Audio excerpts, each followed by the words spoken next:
सजग असलेलं एकमेव व्यासपीठ भारत न्यूज 44। बातमी तीही बिनधास्त। रायगड जिल्हा परिषद व पंचायत समिती निवडणुकीच्या पार्श्वभूमीवर पळसपे जिल्हा परिषद व कोण पंचायत समिती गणात भाजप महायुतीच्या प्रचाराला मोठा प्रतिसाद मिळत असून विरोधकांकडून पिण्याच्या पाण्यावरून करण्यात येणाऱ्या खोट्या प्रचाराला जनतेकडूनही योग्य उत्तर दिले जात आहे, अशी माहिती भाजप विभागीय अध्यक्ष अनेश ढवळे यांनी दिली आहे।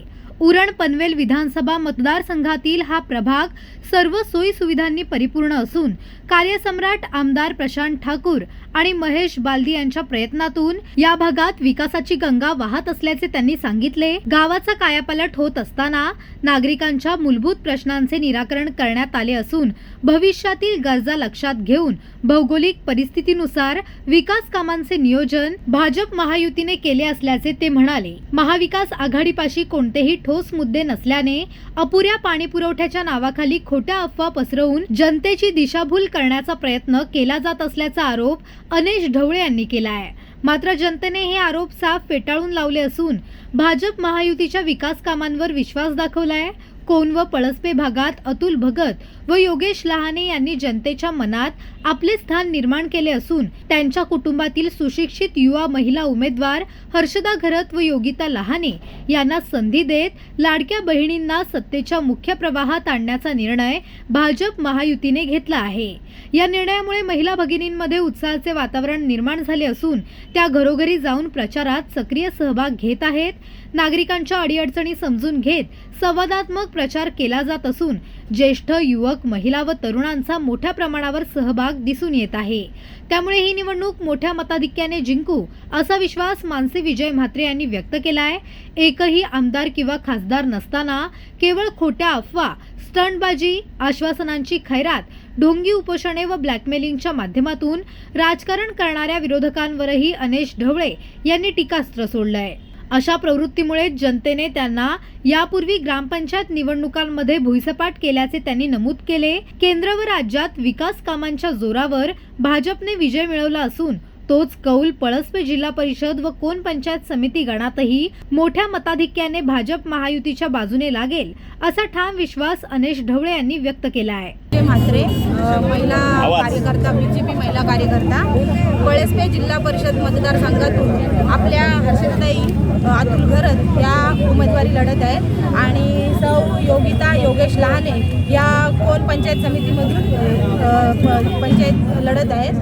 तर मला असं सांगायचं आहे की आता भाजप हे आपल्या फक्त गावागावात नाही तर राज्यात, केंद्रात सगळीकडे भाजप आहे। तर आपल्याला त्या नेतृत्वाखालीच करायचं आहे। लोकनेते रामशेठ ठाकूर साहेब आणि प्रशांत ठाकूर साहेब आणि महेश बालदी साहेब यांच्या नेतृत्वाखाली आम्हाला आमच्या गावाला हर्षदाला ही सीट दिलेली आहे आणि योगिताला दिलेली आहे। तर आम्ही त्यांना नक्कीच भरघोस मतांनी निवडून देऊ। स्त्री ही फक्त आता चूल आणि मूल यांपर्यंत राहिलेली नाही, ती पुरुषांच्या खांद्याला खांदा लावून सर्व काम करणारी आहे। आता सांगायचं म्हणजे हर्षदा 8वा महिना चालू आहे पण प्रत्येक गावागावात जाऊन ती प्रचार करत आहे। असं नाही की ती घरात बसले आणि तिचा फक्त नवरा सगळीकडे जातोय आणि मतदान मागतोय आणि मतदान कशाच्या जोरावर मागतोय? विकासाच्या जोरावर। आमच्या गावात इतर आता आम्ही किती गावं फिरलो, प्रत्येक गावागावात पाणी आहे तरी समोरचा उमेदवार काय बोलतो की पाणी नाही आणि बाटल्या रिकाम्या घालून हंडे घेऊन महिलांना दाखवतो फॉर्म भरायला गेला।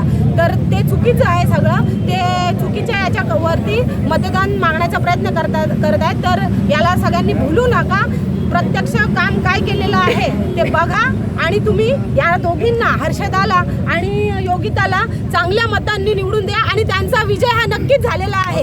भारतीय जनता पक्षाचा प्रशांत सेठ आगे बढ़ो, हम तुम्हारे साथ हैं। महेश बालदी साहेब आगे बढ़ो, हम तुम्हारे साथ हैं। धन्यवाद। जिल्हा परिषद गटातून उमेदवारी प्राप्त केले आहे।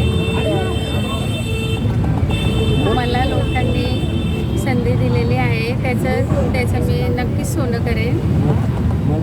मला भरघोस मतांनी विनंती आहे। नमस्कार, मी योगिता योगेश लहाने, मी कोण पंचायत समितीमधून उमेदवारी लढवत आहे। मला आमदार प्रशांत दादांनी ही संधी दिल्याबद्दल मी त्यांचे आभारी आहे। मी भिंगारवाडीमधून आहे, भिंगारवाडी गावामधून आहे। याच्या आधी माझे मिस्टर त्या गावामध्ये उपसरपंच म्हणून पदावर होते. त्यावेळी त्यांनी भरपूर काही विकासाची कामं केलेली आहेत, जशी की पाण्याची व्यवस्था, रस्त्याची व्यवस्था, घरोघरी नळ आणले आणि तसंच बरीच काही या आमच्या विभागामधली बरीच काही कामं लालांनी केलेली आहेत. जर या पंचायत समितीमधून आम्ही हे झालं तर नक्कीच कामं चालूच आहेत. मतदारांना कशा पद्धतीने आव्हान? मतदारांनी आमच्यावर विश्वास ठेवून आम्हाला संधी द्यावी असं मी करते. आणि अशा आमच्या या प्रचार रॅलीमध्ये सगळ्या गावांमधून आम्हाला खूप सारा उत्स्फूर्त प्रतिसाद आहे आणि मला नक्कीच विश्वास आहे की आम्ही दोघी पण अतुल घरत जिल्हा परिषदेच्या उमेदवार आम्ही दोघी पण भरघोस मतांनी विजयी होणार, निवडून येणार आणि लोक आमच्यासोबत आहेत. यांचा प्रचार आम्ही आज तिसरा दिवस आहे. तिसरा दिवस प्रत्येक गावात जातो आहे आम्ही प्रचाराला.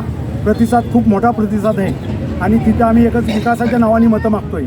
आमदार प्रशांत ठाकूर साहेबांनी खूप विकास कामं केलेली आहेत. प्रत्येक गावात विकास कामं केलेली आहेत. रस्ते, काँक्रीटकरण रस्ते, शाळा, भौगोलिक परिस्थिती पाहून प्रत्येक गावात वेगवेगळ्या प्रकारचे विकास कामं केलेली आहेत. त्या अनुषंगाने आम्हाला बरीच लोक समाधानकारक उत्तर देतात आणि आमच्या उमेदवाराला जास्तीत जास्त मतं देण्याचा प्रयत्न करतात. त्याची परिस्थिती, भौगोलिक परिस्थिती असल्याकारणाने लोकसंख्या वाढत आहे. प्रत्येक गावात डेव्हलपमेंट होते, त्यामुळे लोकसंख्या वाढते. त्या अनुषंगाने प्रत्येक गावात, आता माझं गाव शिवकर, 23 कोटीचा आमदार साहेबांनी रस्ता केलेला आहे आणि जवळजवळ तो 17 ते 18 मीटरचा रस्ता मोठा केलेला आहे. असा प्रत्येक गावात नियोजन आहे. चिखलापाटा ते चिखले गावा ते मोहपर्यंत मोठा रस्ता केलेला, 9 मीटरचा रस्ता केलेला आहे. हे सगळे आमदार प्रशांत ठाकूरनी कामं केलेली आहेत. त्या अनुषंगाने लोक आमच्याकडे पाहतात. लहान आणि महिला प्रतिनिधी असल्या कारणाने आणि युवा महिला आहेत त्या आणि त्या सुशिक्षित आहेत आणि त्यांच्याकडे महिलासाठी प्रचारासाठी खूप महिला असतात. आमची तुम्ही प्रचार रॅली बघितली तर खूपच हजारो महिला आमच्याबरोबर असतात प्रचारासाठी आणि नारा देतात एकच वादा, प्रशांत दादा. आमदार महेश बालदी यांच्या बालदीचं नाव घ्यायला आम्हाला खूप आनंद वाटतोय.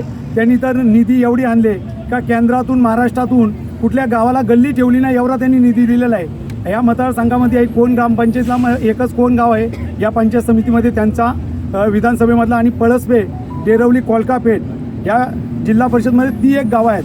पण त्या गावातसुद्धा महेश बालदींनी खूप निधी दिलेली आहे. महत्त्वाकांक तसा काहीच नाही, कुठलाच विकासाचा मुद्दा नाही त्यांच्याकडं. नाही त्यांच्याकडं आमदार, नाही त्यांच्याकडं खासदार. एक आमदार आहे, तो आहे कोल्हापूर सोलापूरला, तो पण विधान परिषदेवर आहे. त्याला इथं आमदार निधी का कुठली निधी टाकता येत नाही. हे नुसतं वल्लग्न करतात. यांना कुठलीच निधी टाकणार नाही. आता जो आमच्यासमोर जिल्हा परिषदला मेंबर आहे, माझ्या गावातलाच आहे, अस्मिता अनिल ढवळे. नुसती फोकल भरती आहे त्याची, त्याच्या नावाचं काहीच नाही. लोकांना आश्वासन देत आहे, खोट्या नावाने उपोषण करतं, टॅबला मागून जेवण करतोय आणि उपोषण करताना ब्लॅकमेल करायचं फक्त काम करतोय. तो कुठला नाही. 5 वर्षे गावात त्याला संधी दिली सरपंचासाठी, पण काही विकास केला नाही. दुसऱ्या 5 वर्षाला तसंच त्याला भुईसपाट केलेला आहे शिवकर गावाने. त्यांनी उपस्थित केलेला फॉर्म भरताना जी शोबाजी केली, नाटकबाजी केली आणि तो शेवट नुसता ढोंग आहे. प्रत्येक गावात आमदार साहेबांनी पाण्याचा प्रश्न सोडवलेला आहे. बारीक बारीक थोडं भौगोलिक परिस्थितीनुसार लोकसंख्या वाढत असल्या कारणाने थोडं पाणी कमी पडतं, पण त्याचा पण आमदार साहेबांनी नियोजन केलेलं आहे. 5 फेब्रुवारी त्यासाठी प्रत्येक नागरिकांना मी आवाहन करीन का भारतीय जनता पार्टीला जास्तीत जास्त मतदान करून कमलाच्या फुलाचा निशाणा बटन दाबून जास्तीत जास्त तिन्ही उमेदवार आमचे जास्ती मतांनी निवडून आणतील, ही मी अशी ग्वाही देतोय. भारत न्यूज 44 साठी भूषण साळुंखे, पनवेल. अशाच नवनवीन अपडेट्ससाठी बघत रहा भारत न्यूज 44. सत्याचा प्रकाश, बातम्यांचा विश्वास.